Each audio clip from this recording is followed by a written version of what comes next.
Yes, people, Football Weekly, we're back. The Hartman back here with a mug, doing it how we do. Now, ladies and gentlemen, if you don't know about the Football Weekly show, welcome.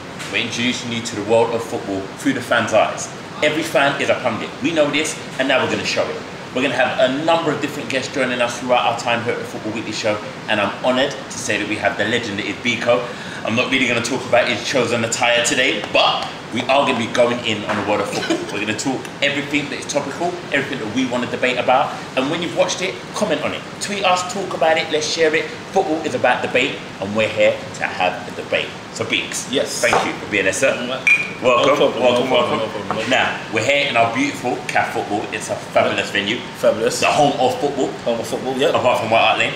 No, please, stop, because you started too early. Man, it's all over myself, you know. It's too early to start troubling me. It's too early for that. Home of football, please. But listen, please, yes. Now, first thing I really need to talk to you about is what you feel about the transfer. The one that everyone's going to be talking about right now for the transfer window is Sanchez. Alright, as a die-hard Arsenal fan, right? As we know, Sanchez was one of my idols. Like he was somebody that I was looking to. Like there's not many big footballers at Arsenal at the moment. There's not many top talents at Arsenal. So Sanchez was one of the best. Sanchez and Ozil obviously are our best players. For Sanchez to then go and take up himself and be like, I'm not signing a contract, I'm going, I want to leave. I understand that. I was hoping he was going to go to abroad. I would have supported him with that. Then he goes and takes it up himself and goes to Man United. I'm like, you know what? That it hurt me. It did hurt me. But at the end of the day, I understand his reasons for it. He wants to win. He's 29.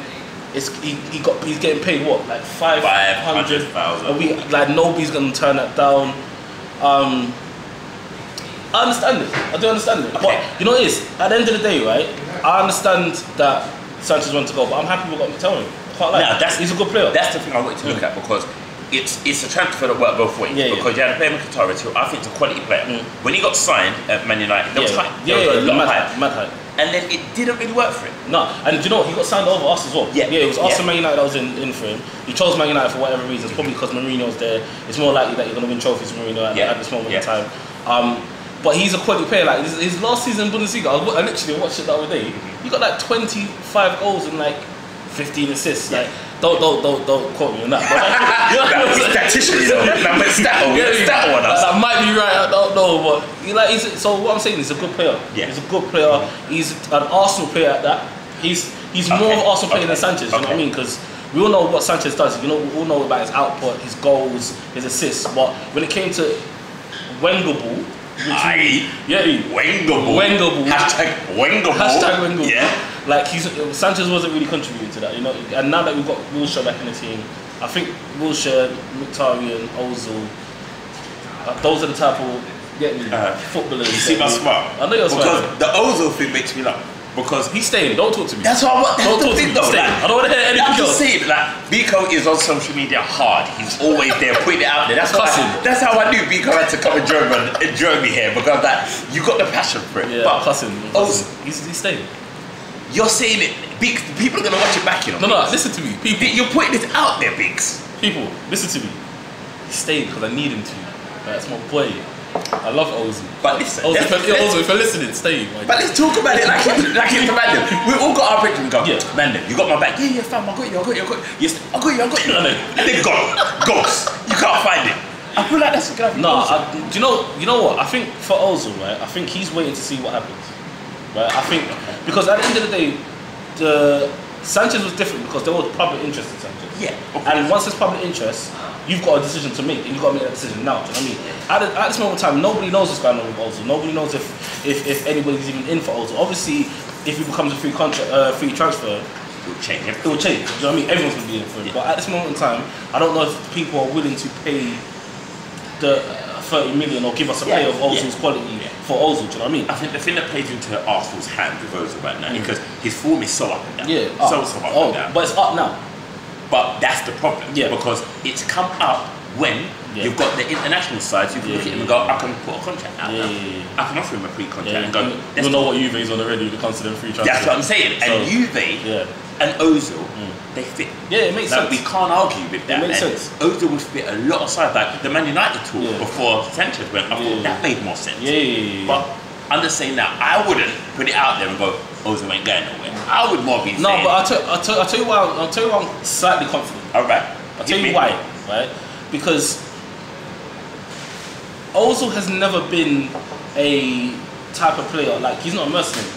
You kind of all can look at Sanchez and be like, you know what, he's a mercenary. He wants to go to the best teams, and he thinks that he's already said he's one of the best players in the world. Yeah. He's already said that he should be one of the best players in the world. Yeah. Do you know what I mean? He's got that mercenary monetary. Yeah. And you've gone to Man United and taken the number 7 shirt. Yeah, which is he's great. Unless you're doing big things, unless you're coming like Ronaldo, you can't take that shirt. But for me, Ozil's more about who's going to give me the platform to play my football. And Wenger's done that. Do you know what I mean? Wenger's taken Ozil from Real Madrid when he was performing, right? Yeah. But when Real Madrid didn't want him, right? And took a chance on him, and he's made him a better player. It's not. He obviously. That caught me. You see, I didn't do it. You just said Wenger improved the player. No, he's made him a better all-round player. Okay. Because at the end of the day, when he was at Real Madrid, obviously he got them. I think it was like 70-something assists in the season. Don't quote me. Hashtag Bikz. Yes, I'm saying. Hashtag Bikz. But like now he's come to the Premier League struggle, but he's got his core up now. He's got stronger. He's working harder at certain aspects. I think Wenger and Ozil have a good relationship, and I think that's what it's like. Okay, Wenger.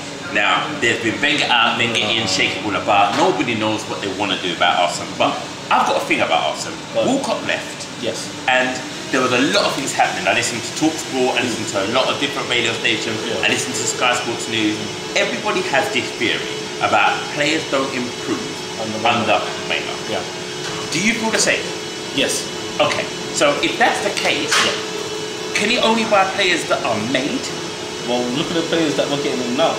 Do you know what I mean? We're linked with... Can you hear the humming bee? The bees are coming from. They're going to sting if you say the wrong thing like that. Because they're going to sting you. I was just saying, they're going to sting you if you say the wrong thing. No, but look at. Check the players that we're linked with at the moment. All the players that we've got in the last couple of seasons. Right? You're looking at Mkhitaryan, 29. Yeah. Right? Apparently, I don't want to say his name. No, alright. I don't want to say his name. It's we can do on the Football Weekly. I don't want to say his name. I'm going to say Uber. Right? I'm glad that was don't put that in there. But if we're linked to Aubameyang, 29. Yeah. Right? We're linked to Johnny Evans, 30. Yeah. Do you know what I mean? I think Wenger's realised that this is his last season and a half. I don't think this is the last season. Okay. I think this is his last season and a half. Okay. Right? Alright. And he has to bring in players that he can rely on now. So Mkhitaryan brings you a certain amount of guaranteed quality. Aubameyang brings you a certain amount of guaranteed goals. Johnny Evans is a top centre half. Premiership proven, Champions League winner, done it all, been there with Man United. So I think Wenger's realised that this is his, like I said, his last season and a half, and he's bringing in players that he doesn't have to coach them. You literally put them in a pitch and they coach everyone else. Do you know what I mean? So we can see if that will happen. So because Arsenal has the history of, we can all see as fans, football fans, not just Arsenal fans, you can see what Arsenal need to buy. Yeah, and it just never happens. Like, you know I can't even chuck it because as a Spurs fan, like, you know this, I'm a Spurs fan, we put it out there. We're forever linked with everybody. Yes, sir, we're forever linked with everybody. Yeah. Like, Spurs are the team that as soon as the player's available, even if they're not available, our name's the first name on the sheet. Tottenham want to buy it. And I think Arsenal are kind of falling into that over the last couple of years. We've always been like that. Yeah, we've always, because like there was times I was thinking about this morning, right? The amount of players that we've been linked to, that we get linked to every season, man, like Villa. Do you remember Villa? Every 2 minutes. Every 2 minutes, Draxler's the next one. Yeah. Every season we're getting linked with Draxler. Yeah. Every season we're getting linked with Villa. No matter how rubbish Villa is, we're getting linked with him. Like we got linked with Higuain, Benzema. You know what I mean? Like they were just ridiculous transfers. But like it just comes to a point where I think Wenger has now. No, let me say this differently.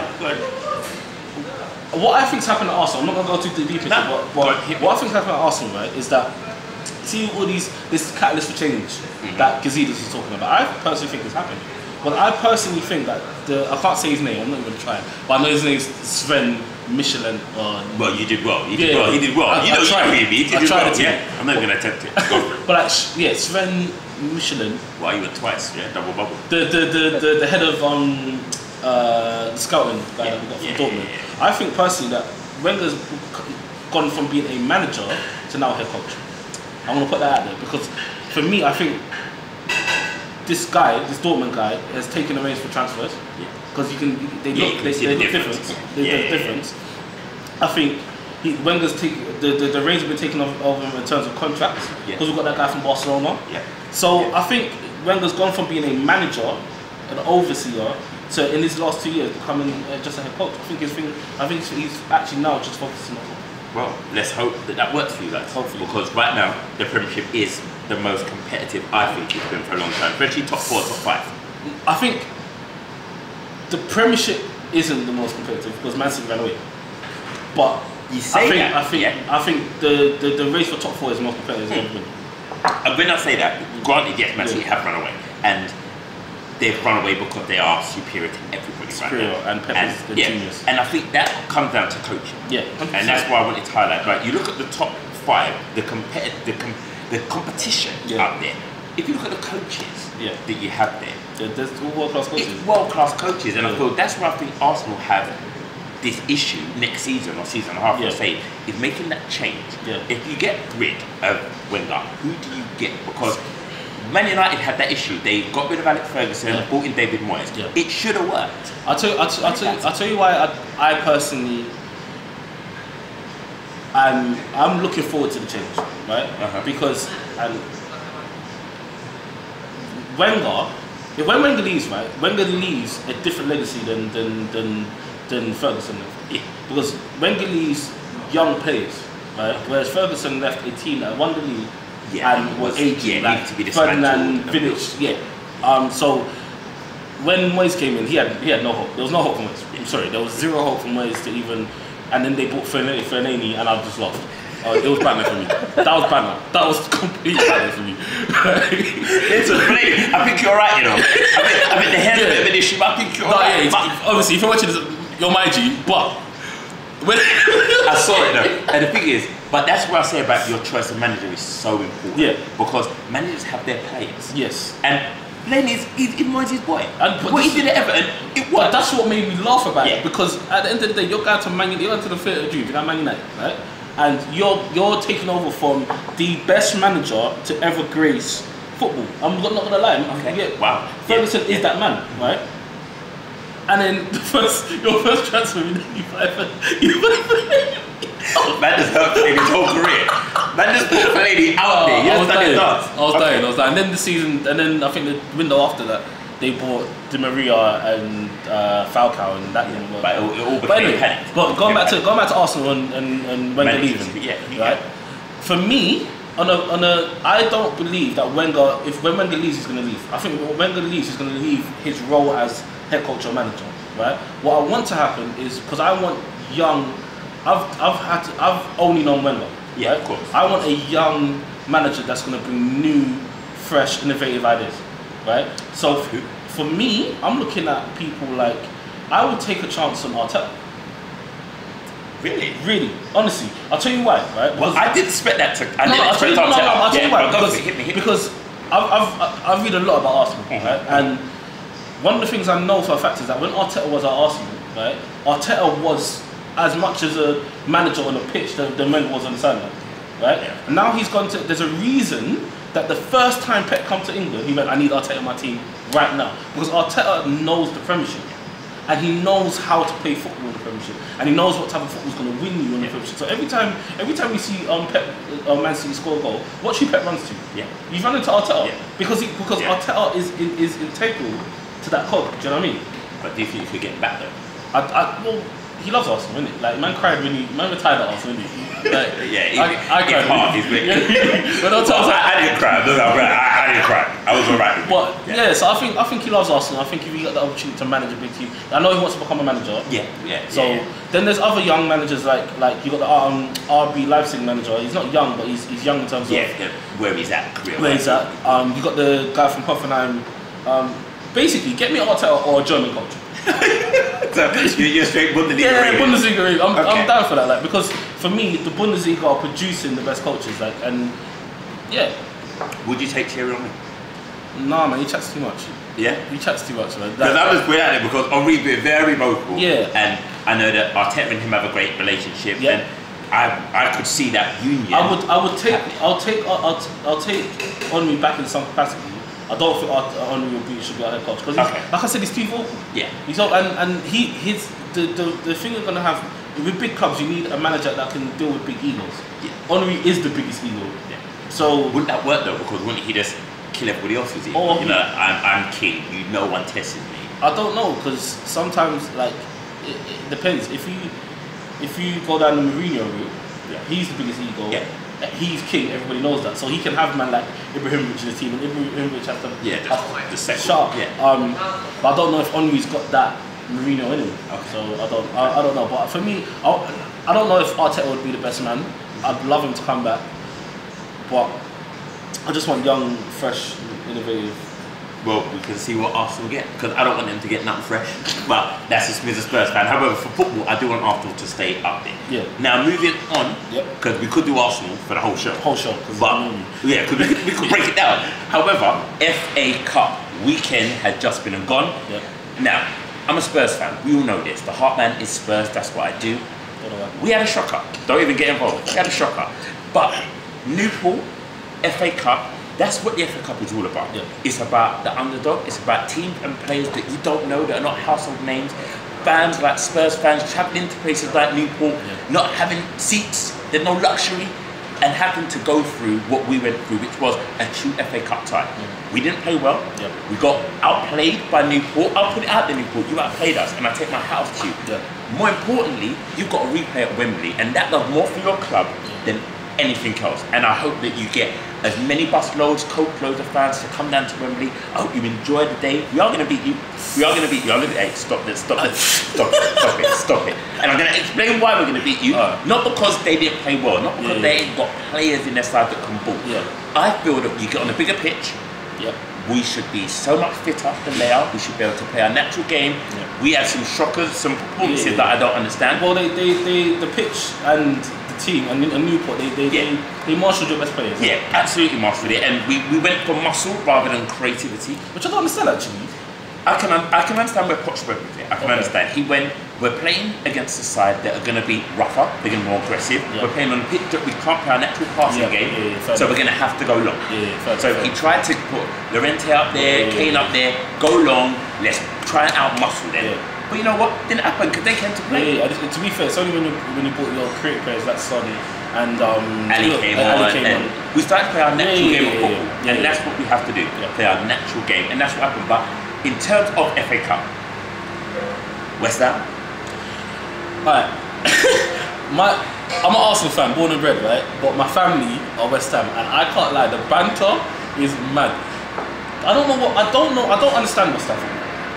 Mate, I don't, because I read something the other day, right, that West Ham have one of the highest. Their wage bill is as high as it can be. And yet they got no players. They don't make any sense to me. And yet you're going to teams like Wigan and playing a decent team and getting beat 2-0 with that sort of target. That makes zero sense. West Ham fans, you know, I have a love for you, but it's a love-hate for you. I grew up in West Ham country. But I want West Ham fans to come on the show and talk to me because I don't feel that the problem is with the players or with the manager. I feel the real problem is in the boardroom. West Ham is really badly managed, I think they've got the most loyal, die-hard supporters ever.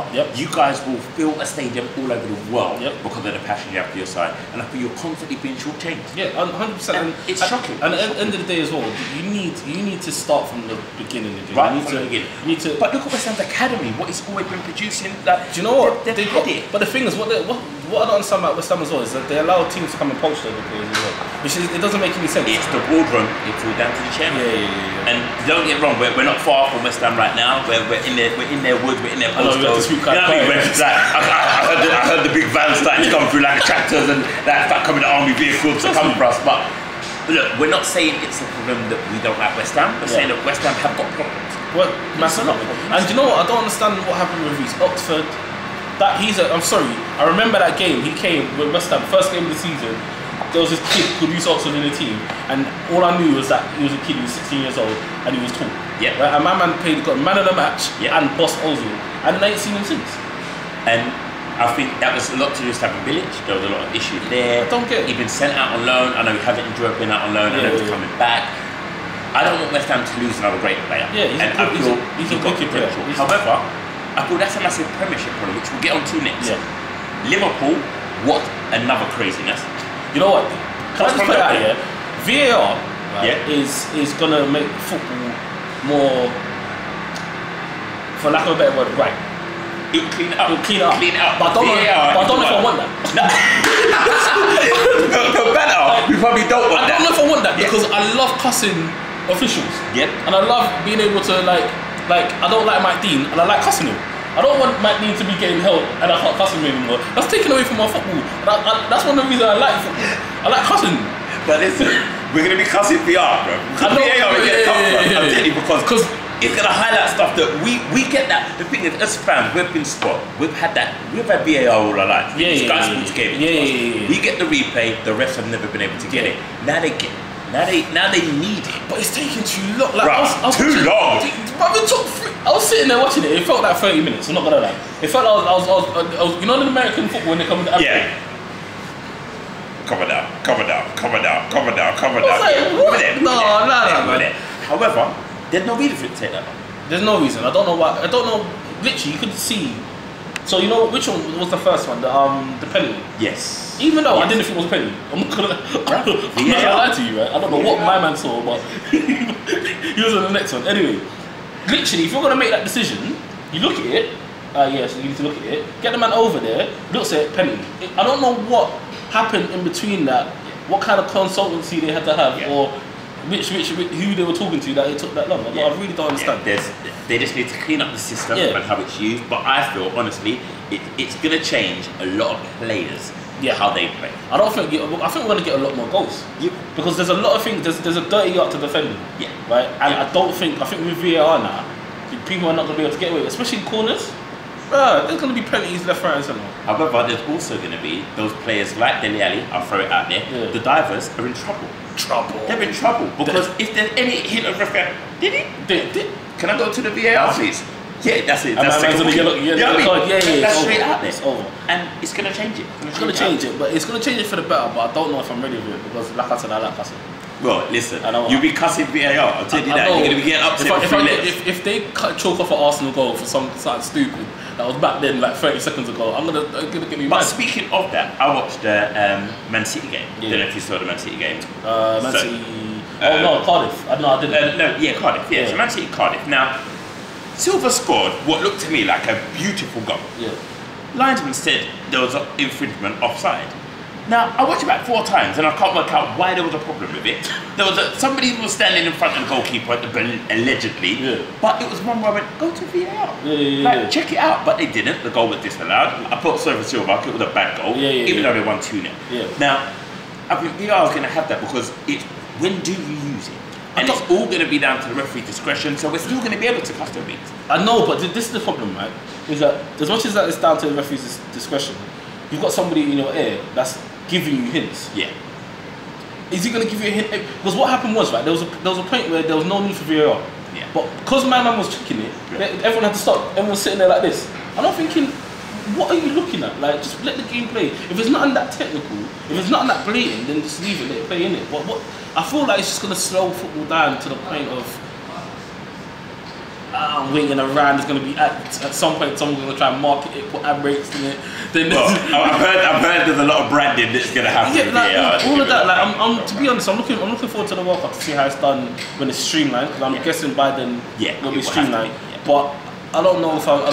Like I said, I've said it 3 times. I like cussing. And I like cussing referees. I'm telling you now, you're still going to be able to cuss. You're still going to be able to cuss, guaranteed.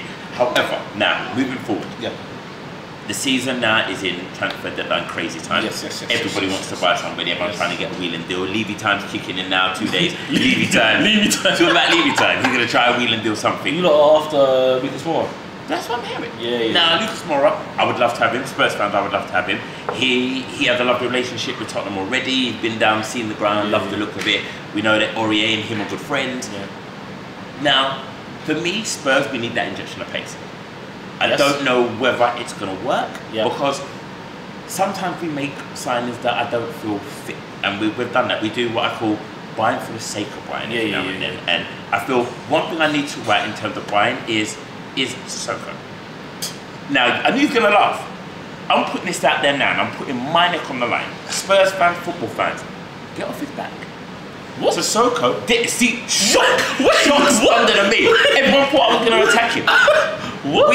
You're expecting Sissoko to be a goal-scoring centre midfielder. Yes. Because he had a couple of good games for France and he looked good at Newcastle. Yes. What Sissoko has done this year at Spurs has changed his whole game due to Poch. He's now become hard-working, he's now focused his game, his fitness levels improved. I'm telling you now, Bikz, we're going to pause it on there. Me and you're going to argue this off camera. Yeah. But what I'm going to say now is, people, if you disagree with my Sissoko theory, get at me. Social media, at Football Weekly, we're going to debate it even more. Come down, meet me here, CAF Football, Monday to Friday, come find me here, 4 till 7, happy hour. West Ham games are no happy hour because we're going to get too happy because it's a West Ham home game. Think about the logic, that's why we do it. Now, we're going to be here every week with the Football Weekly show, bringing the madness to you. We're going to keep debating, but you keep talking to us. Every fan's a pundit, we want you here, we want you with us. I've got room on the sofa for a lot of people to come and join. Bikz, he's a legend, Arsenal through and through. We're going to keep doing it, but Football Weekly, we're here for you. Big up and bless. Go on.